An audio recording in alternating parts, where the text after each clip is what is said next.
Hola, mi nombre es Maximiliano Cristiá, soy profesor de Ingeniería de Software en la Universidad Nacional de Rosario, en Argentina. Este es un video más que nada para mis estudiantes de Ingeniería de Software 1 en la Universidad Nacional de Rosario y que lo hago en momentos en que en Argentina se suspendieron las clases por el coronavirus en 2020. Así que para la gente que normalmente visita mi canal probablemente no lo puedan entender porque es un video, digamos, relativamente avanzado sobre un tema en el cual yo no he dicho nada en otros videos del canal.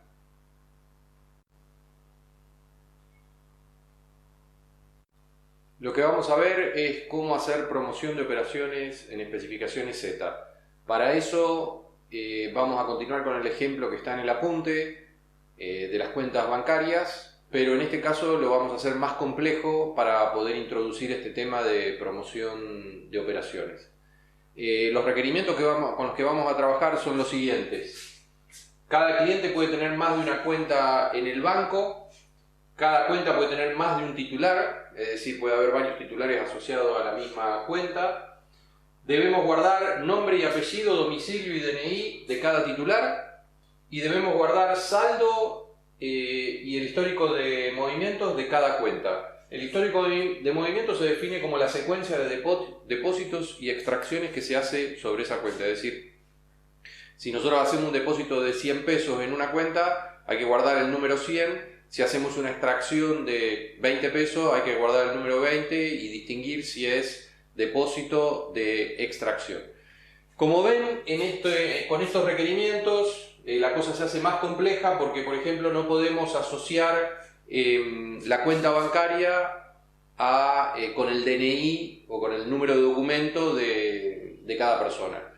Porque como hay varias personas asociadas a la cuenta y una persona puede tener varias cuentas, se pierde la relación funcional que había en el ejemplo anterior, en el caso más simple, entre el número de documento del dueño de la cuenta y el saldo de la cuenta. Para colmo tenemos que almacenar más datos, tanto del cliente como de las cuentas, con lo cual la estructura de datos que tenemos que usar es más compleja y ahí es donde empieza a ser importante esta cuestión de la promoción de operaciones que está relacionada con el concepto de tipo esquema, que es lo que vamos a ver a continuación. Entonces, empecemos por esto de tipos esquema. La idea es que cada esquema Z define un tipo de datos. Cuando ustedes tienen un esquema Z, el tipo de dato lo pueden pensar como el tipo de todos los registros posibles que tienen como campo las variables del esquema.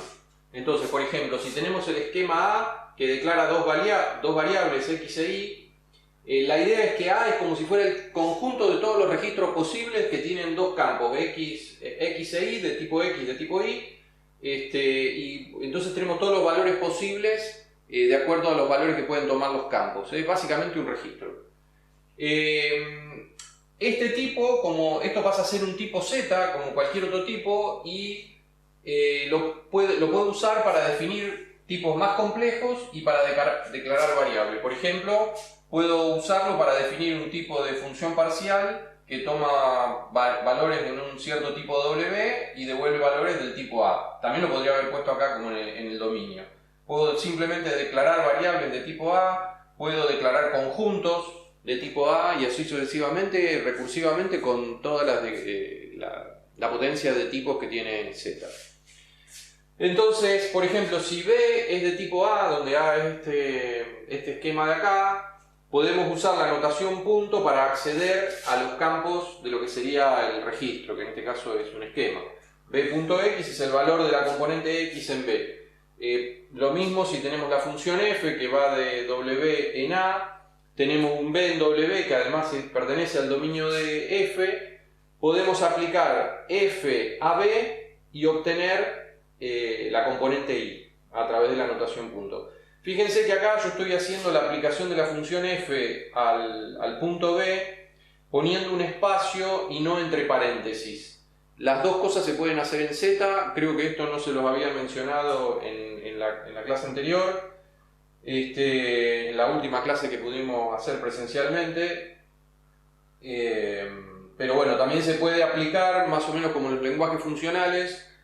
Se puede hacer aplicación de función simplemente poniendo un espacio entre el nombre de la función y un argumento. Si la función tiene más de un argumento, lo mismo, pueden poner espacios para separar los argumentos en lugar de ponerlos entre paréntesis y separados por coma. Las dos cosas son posibles. Por ejemplo, acá usé f aplicado a b con paréntesis.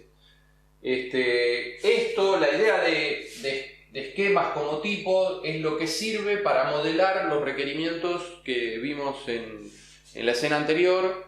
Y la idea es utilizar tipos esquema para modelar las cuentas y para modelar los clientes, pero también usar funciones que toman estos tipos de esquemas o devuelven estos tipos de esquemas para armar el estado del banco. Es lo que vamos a ver a continuación.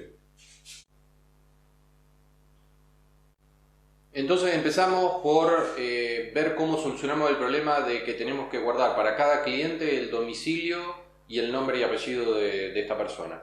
Para eso vamos a definir un tipo esquema que lo llamamos cliente y que tiene dos campos o dos variables. El nombre de tipo nombre y la dirección de tipo domicilio, donde nombre y domicilio son tipos dados, tipos básicos.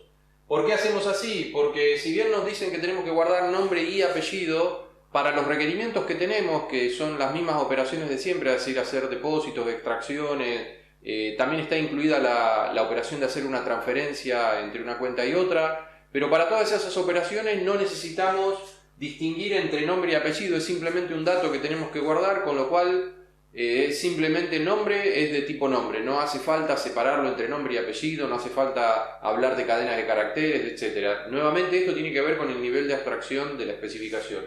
Lo mismo con el domicilio, no distinguimos entre calle, números, si hay que guardar la ciudad, el país, el código postal. Es simplemente el tipo domicilio. Para los requerimientos que nosotros tenemos en este momento no hace falta más que esto. Si fuesen requerimientos más detallados sobre cosas muy particulares para hacer con el domicilio o con el nombre, habría que reverlo y probablemente elegir otro tipo. Pero en general muy difícilmente tengan que elegir tipos más detallados, más concretos para este tipo de entidades, de conceptos. Entonces, por un lado tenemos esto que nos permite tener como un nodo, como un registro donde tenemos el nombre y la dirección de un cliente. Lo que nos falta es decir a qué cliente corresponde ese nombre y ese domicilio, y eso lo vamos a hacer cuando declaremos el estado del banco, cuando declaremos el esquema de estados del banco. Lo vamos a hacer con una variable de estado que se va a llamar CLIS, que va a tener este tipo, es decir, nos va a permitir asociar el DNI de un cliente con sus datos, nombre y domicilio o dirección donde vive.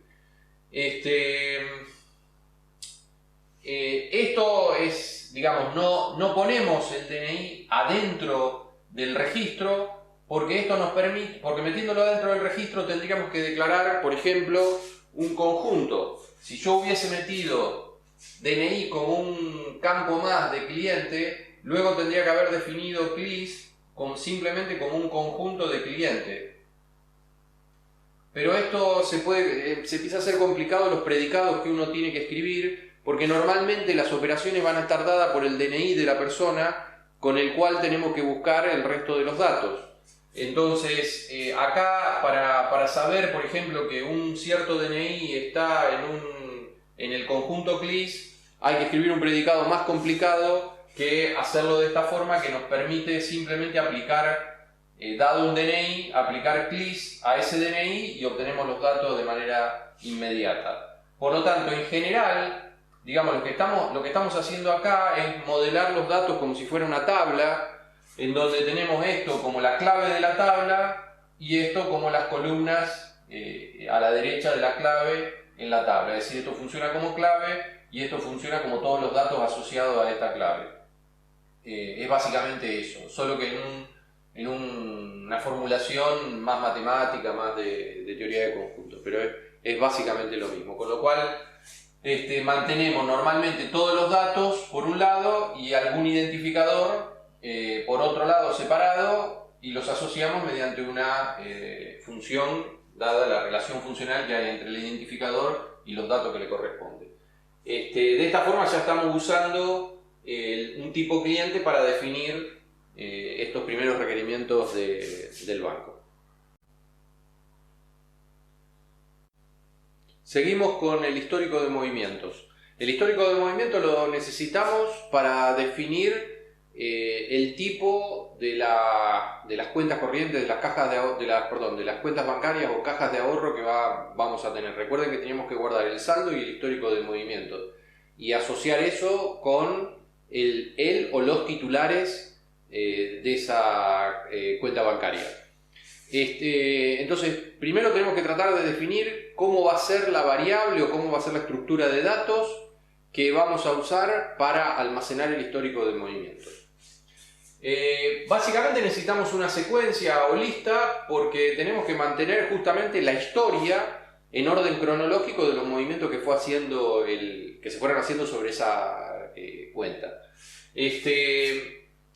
Y además tenemos que distinguir entre depósitos y extracciones. Lo que vamos a hacer para distinguir entre depósitos y extracciones es que los depósitos los vamos a codificar como números positivos y las extracciones como números negativos. Por ejemplo, si en una determinada cuenta se hace un depósito de 100, luego una extracción de 50, luego una extracción de 20, luego un depósito de 500, eso lo podemos codificar como esta lista o secuencia, donde este 100 corresponde al depósito, que sigue a una extracción de 50, a la cual simplemente le cambiamos el signo al número que estamos extrayendo. Una extracción de 20 sería la tercera, donde nuevamente le cambiamos el signo, y finalmente el depósito de 500 que va como un número positivo. Usando esta convención, usando esta estructura, digamos, podemos declarar la variable is, que la vamos a declarar en algún lado. Acá yo la pongo suelta, pero ahora la vamos a tener que meter en algún esquema. La variable is como una secuencia de números enteros, simplemente.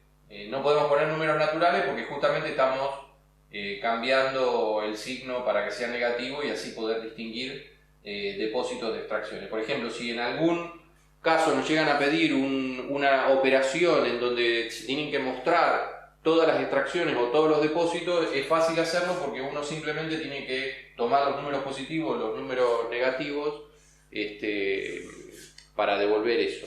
Si nos piden, por ejemplo, las extracciones o depósitos en un cierto rango de valores, también es fácil hacer porque lo único que uno tiene que hacer es tomar el valor absoluto de las extracciones que cae dentro de ese rango y listo. O sea que no es muy versátil esto, nos permite expresar un montón de cosas, incluso cosas que ahora con los requerimientos que tenemos no tenemos que hacer. Antes de continuar con la organización del tipo para almacenar todos los datos de una cuenta bancaria, les planteo un pequeño problema relacionado con lo que acabamos de ver del histórico de movimientos. ¿Qué pasa si nos piden un histórico de movimientos con fecha? Es decir, ¿cómo haríamos si el requerimiento fuese a registrar además la fecha de cada movimiento? Lo primero que tendríamos que decidir es cómo modelar una fecha en Z. Por ejemplo, una primera decisión podría ser que el tipo fecha es un tipo dado, un tipo básico. ¿Está? Entonces tenemos dos fechas, F1, F2, y podemos decir que F1 es menor que F2, porque digamos, la idea de fecha de alguna manera está relacionada con una idea de orden, el orden cronológico. Entonces, dada esta definición, dada esta elección de un tipo para fecha, ¿podemos resolver este problema? Lo que hemos visto es que no, porque en los tipos básicos, en los tipos dados de Z, no hay relación de orden definida. Lo único que podemos hacer en un tipo básico de Z es determinar si dos valores son iguales o son distintos, pero no podemos tener una relación de orden. Entonces, a menos que la fecha sea un dato muy abstracto, en donde no nos piden ningún tipo de orden ni nada, simplemente guardar una fecha, este modelo para fecha no va a ser muy útil. Otra posibilidad sería definir fecha como un sinónimo, que es un conjunto que toma una terna de valores que representaría día, mes y año. Una terna de valores, fíjense que acá el día yo ya lo estoy definiendo como un número entre 1 y 31, el mes como un número entre 1 y 12 y el año como un número cualquiera natural. Ahora, no todas las ternas de este tipo son fechas válidas, porque por ejemplo hay meses que no tienen 31 días, tienen 30 días, febrero tiene 28 o tiene 29, dependiendo del año que sea. Entonces nosotros deberíamos completar la definición poniendo acá un predicado que capture todas las fechas válidas. ¿Okay? Eso se puede hacer, lo pueden encontrar en algunos libros de Z, lo pueden buscar en internet cómo es todo el tema del año bisiesto y demás, y se escribe un predicado relativamente simple en donde se captura esa idea. Ahora el tema es, si yo declaro la fecha de esta forma, ¿qué pasa si estamos hablando de fecha pero más como fecha y hora? Porque acá solamente tenemos el día. Podemos trabajar con 24 horas, pero si fecha significa fecha y hora, esto ya no nos alcanza y tendríamos que agregar algo más. Además, cabría preguntarse si necesitamos saber si una fecha es válida, es decir, ¿necesitamos todo este nivel de detalle para los requerimientos que tenemos? ¿Necesitamos saber que febrero en un año que no es bisiesto tiene 28 días y no tiene 29? Probablemente para los requerimientos que tengamos esto sea excesivamente detallado e innecesario, por tanto. Sería realmente muy útil, probablemente el tipo que deberíamos usar, si nosotros estuviésemos especificando una agenda, por ejemplo, una agenda donde la gente anota reuniones o eventos a los cuales tiene que ir o cosas que tiene que hacer. En ese caso sí, porque probablemente necesitáramos mantener un calendario muy preciso de, dada una fecha, ponerlo en el día correspondiente y que el usuario no me esté dando una fecha que no existe y cosas por el estilo. También hay un algoritmo que asocia, digamos, un día, mes y año con el día de la semana, si es lunes, martes, miércoles, y entonces uno podría preguntar qué tengo que hacer los martes, qué tengo que hacer los miércoles, etc., y uno lo podría asociar de esa forma. Pero no es el caso para las cuentas bancarias. Para las cuentas bancarias nos piden guardar el histórico del movimiento. Acá estoy asumiendo que el requerimiento es inclusive un poquito más complejo que el que nosotros tenemos y hay una fecha.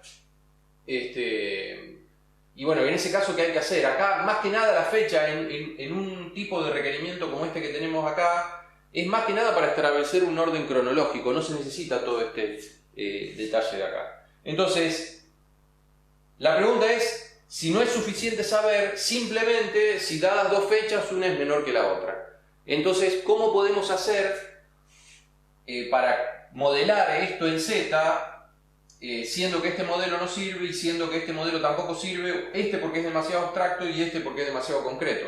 Entonces deberíamos buscar alguna forma de poder modelar eso más justamente, con más precisión. Incluso teniendo en cuenta la idea de que fecha en realidad quiere decir fecha y hora, porque de hecho para los movimientos de una cuenta bancaria uno puede hacer varias extracciones y varios depósitos en el mismo día, y entonces con guardar el día nomás no es suficiente y necesitamos guardar la hora. Entonces, ¿cuál es el tipo más preciso que podemos usar para fecha que no sea ninguno de esos dos niveles extremos que mostré en la escena anterior? Una posibilidad es simplemente decir que una fecha es un número natural. El 0 de los números naturales representa el inicio del tiempo, por ejemplo, una fecha determinada en una hora determinada. Además, justamente este modelo nos permite representar fechas y horas, o solo fechas o solo horas, cualquier instante de tiempo. Entonces, por ejemplo, podríamos tomar el 1 de enero de 1980 a las 0 horas como el inicio del tiempo. Eso dependerá del modelo que nosotros estemos tratando. Para el banco podría ser el primer día en que el banco abrió sus operaciones, digamos, cuando se fundó el banco y empezó a funcionar. Cada número natural puede representar un siglo, puede representar un año, puede representar un día o un nanosegundo. Eso depende de lo que necesitamos. Eso lo tenemos que aclarar informalmente en el modelo, es decir, cuando declaramos esto vamos a tener que escribir algún comentario indicando qué unidad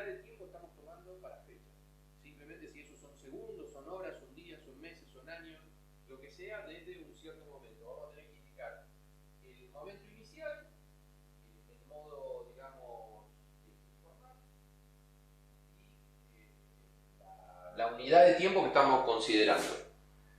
Por ejemplo, en el caso del banco podrían ser segundos, porque difícilmente alguien puede hacer en un segundo más de una operación, digamos. No, es difícil que haga más de un movimiento bancario en la cuenta dentro del mismo segundo. Normalmente va a llevar bastante más de un segundo, así que con segundos es razonable. Podríamos decir que son minutos, pero ahí, no sé, con transacciones electrónicas y demás, podría darse el caso que en un minuto haya más de una transacción. Si nosotros tuviésemos que modelar las cosas de esta forma, es decir, movimientos con fecha, en lugar de una secuencia, en ese caso se podría definir is, la variable que habíamos definido antes como una secuencia, como una función parcial entre fecha y los enteros. Porque si la fecha representa, por ejemplo, la cantidad de segundos, en cada segundo yo puedo decir qué movimiento se hizo. Y como hay segundos en los cuales no se hace ningún movimiento, que son la mayoría, no tiene sentido definir una secuencia, simplemente una función parcial está bien.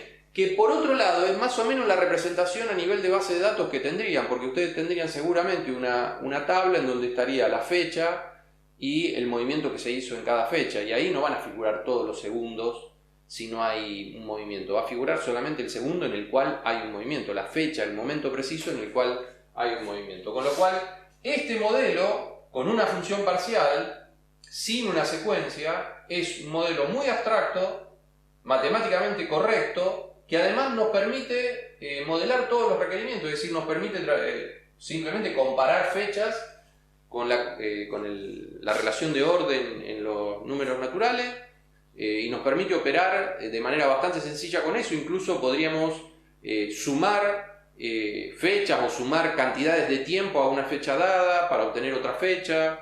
Podríamos convertir eso al formato de tres componentes, es decir, día, mes y año, o de más componentes si queremos la hora, los segundos, etc., porque sería cuestión de escribir algún algoritmito para, partiendo de esto, dado una fecha, calcular cuántos segundos, dividir hasta obtener meses, años, días, etc. Con los bisiestos se podría hacer sin ningún problema. O sea que, aunque parezca que es una representación como de bajo nivel, es por otro lado una representación justa, muy fácil matemáticamente de trabajar. No requiere un modelo complejo ni estar manejando ternas de cosas y demás, y representa fácilmente los requerimientos. Les muestro entonces cómo organizar la estructura de datos para guardar los datos de las cuentas bancarias, de las cajas de ahorro.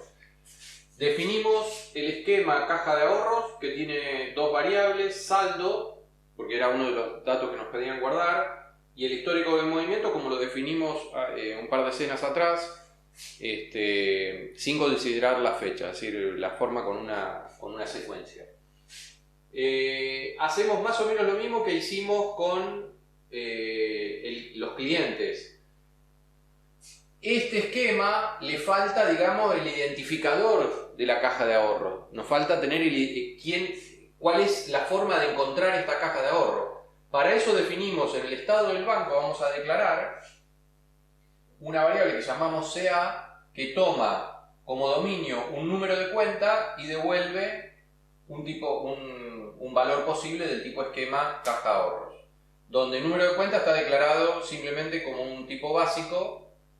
Y de esta forma operamos más o menos de la misma manera que con los clientes, es decir, esto sería como el DNI y el cliente. De esta forma, como normalmente vamos a trabajar a través del número de cuenta, nos dan el número de cuenta, aplicamos la caja de ahorro y obtenemos todos los datos que tiene la caja de ahorro. Nuevamente, esto sería de alguna manera una organización a nivel de datos, en donde tendríamos la clave de una tabla y estas serían las columnas a la derecha. En rigor, en este caso, esta sería otra tabla con otras referencias, dada que es una secuencia, pero bueno, más o menos representa eso. teniendo la variable CA y teniendo la variable CLIS que declaramos hace un rato, podemos armar ahora el esquema general del banco, en donde nos quedaría pendiente aún cómo decir cuáles son los titulares de una caja de ahorro y cuáles son las cajas de ahorro que tienen un titular específico. Es decir, recuerden que no hay una relación funcional entre una persona y las cajas de ahorro, porque esa persona puede tener varias cajas de ahorro y una caja de ahorro puede tener varios titulares. Así que tenemos que resolver ese problema, que es el último que nos queda para ya tener la estructura de datos con la cual después empezar a definir las operaciones. Bueno, entonces para terminar este primer video, les muestro cómo queda el esquema de estados del banco. Tenemos la variable CA, que la acabamos de definir, que al esquema de estado lo llamé banco 2 para distinguirlo del banco que está en la primera parte del apunte, y así sabemos de cuál estamos hablando. Entonces les decía, tiene la variable CA, que es la que guarda la información de las cajas de ahorro, por lo menos una parte de la información de la caja de ahorro, que la acabamos de definir. Tenemos la variable CLIS, que la definimos hace un rato, que asocia un DNI con los datos de un cliente, y la variable que nos falta, que es la que asocia un DNI o un cliente identificado por su DNI con todas las cajas de ahorro que puede tener y una caja de ahorro con todos los titulares que tiene esa caja de ahorro, la llamé TITS, por titulares.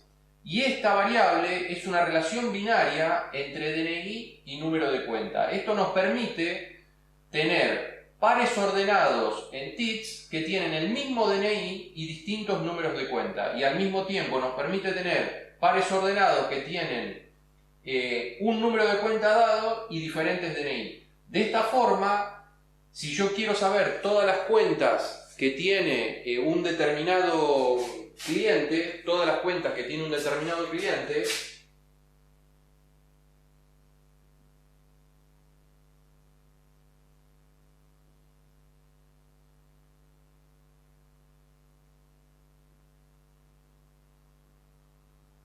del cliente D, por ejemplo, podríamos pensar que incluso es una variable de entrada, lo que tenemos que hacer es simplemente una restricción de dominio, es decir, hacemos D y hacemos la restricción de dominio a TITS. Eso nos da los pares ordenados cuya primer componente es D y la segunda componente son todos los números de cuenta que tiene ese titular, es decir, esa persona tiene todas esas cuentas. Si nosotros a esto le tomamos el rango, directamente ya tenemos los números de cuenta. De la misma manera podemos hacer eso o podemos aplicar el operador de imagen relacional. En este caso sería así.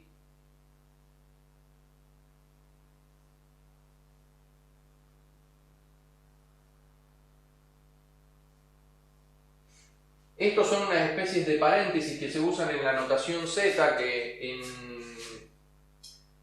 en LaTeX se escribe LIMG y RIMG.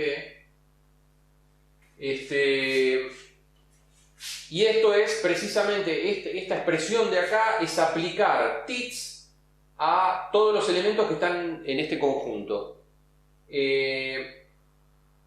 Eso es lo mismo, por definición es lo mismo que tomar el rango de esta restricción de dominio. Es exactamente lo mismo. Esto es lo que se llama imagen relacional, que es un concepto de matemática, no es de Z. La imagen relacional precisamente es, dado una función o una relación binaria y un conjunto, encontrar todos los elementos del codominio que están relacionados con alguno de los elementos del conjunto que se pasó como parámetro. Y cambiando la restricción de dominio a una restricción de rango, se pueden obtener todos los titulares de una cuenta. ¿Está? Todos los titulares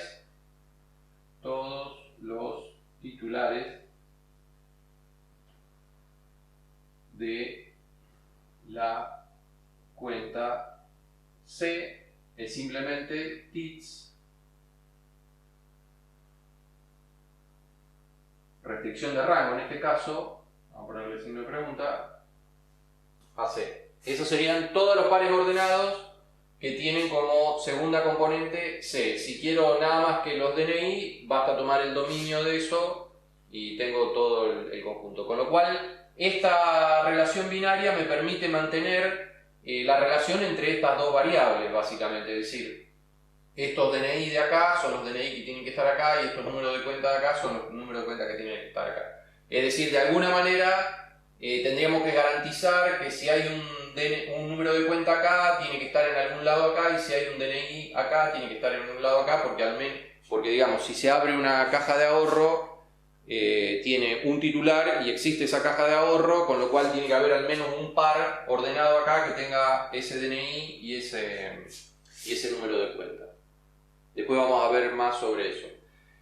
Ese esquema para el banco no es la única forma posible, correcta, de organizar los datos y de definir los tipos y de definir las estructuras. De hecho, en el apunte yo les hice dos esquemas más, que los llamé Banco 3 y Banco 4, y en el apunte tienen ejercicios más adelante donde tienen que definir las mismas operaciones que nosotros vamos a definir para Banco 2, usando como esquemas de estado Banco 3 y Banco 4, que tienen otra organización de datos, otros tipos de datos. La idea de eso es que ustedes vean que cambiando la organización de los datos, cambiando los tipos de datos, hay predicados para definir operaciones que se vuelven muy complicados y otros predicados que son notablemente más simples. Es decir, teniendo modelos equivalentes que de alguna manera se podrían mapear unos en otros, hay algunos modelos que son mucho más simples y otros modelos que son más complicados. Hay uno de los esquemas que yo les definí, que es el Banco 3, no usa tipos esquema. Es decir, esto no está como tipos esquema, está de otra forma. Esa forma es correcta también, pero no permite la introducción de estos temas específicos de Z, que son los esquemas como tipos y la promoción de operaciones, que es lo que vamos a ver en un video más adelante. Por lo tanto, yo prefiero desarrollar en clase Banco 2 y no Banco 3. Banco 3 lo pueden ver solo porque, digamos, no tiene un nivel de complejidad desde el punto de vista del lenguaje superior a lo que habíamos visto en la primera parte del apunte. En cambio, esto requiere aprender cómo usar estos tipos de esquemas cuando definamos las operaciones. Hay que aprender una cuestión propia de Z, de cómo definir esos tipos y demás, que es, digamos, la parte más o menos complicada que tiene Z. Por otro lado, recurrir o utilizar los tipos esquema tiene sus ventajas. Es decir, la idea es que Abrial incluye esta posibilidad de utilizar tipos esquema porque permite una descripción de una especificación grande en forma, digamos, más o menos modular, y sobre todo basándose en el concepto de máquinas de estado jerárquica, es decir, donde una máquina el estado de una máquina de estado está definido en términos, por lo menos parcialmente, de una máquina de estados más pequeña que está adentro, que vive adentro de esa otra máquina de estado. Entonces, tenemos como dos niveles de máquinas, una pequeña, otra más grande. Cuando se produce un cambio de estado en la máquina pequeña, eso repercute en el estado de la máquina más grande y hay que ver cómo se codifica eso. Y eso en parte está relacionado con la posibilidad de definir tipos esquema. ¿Okay? Eso lo vamos a ver más adelante en otro video.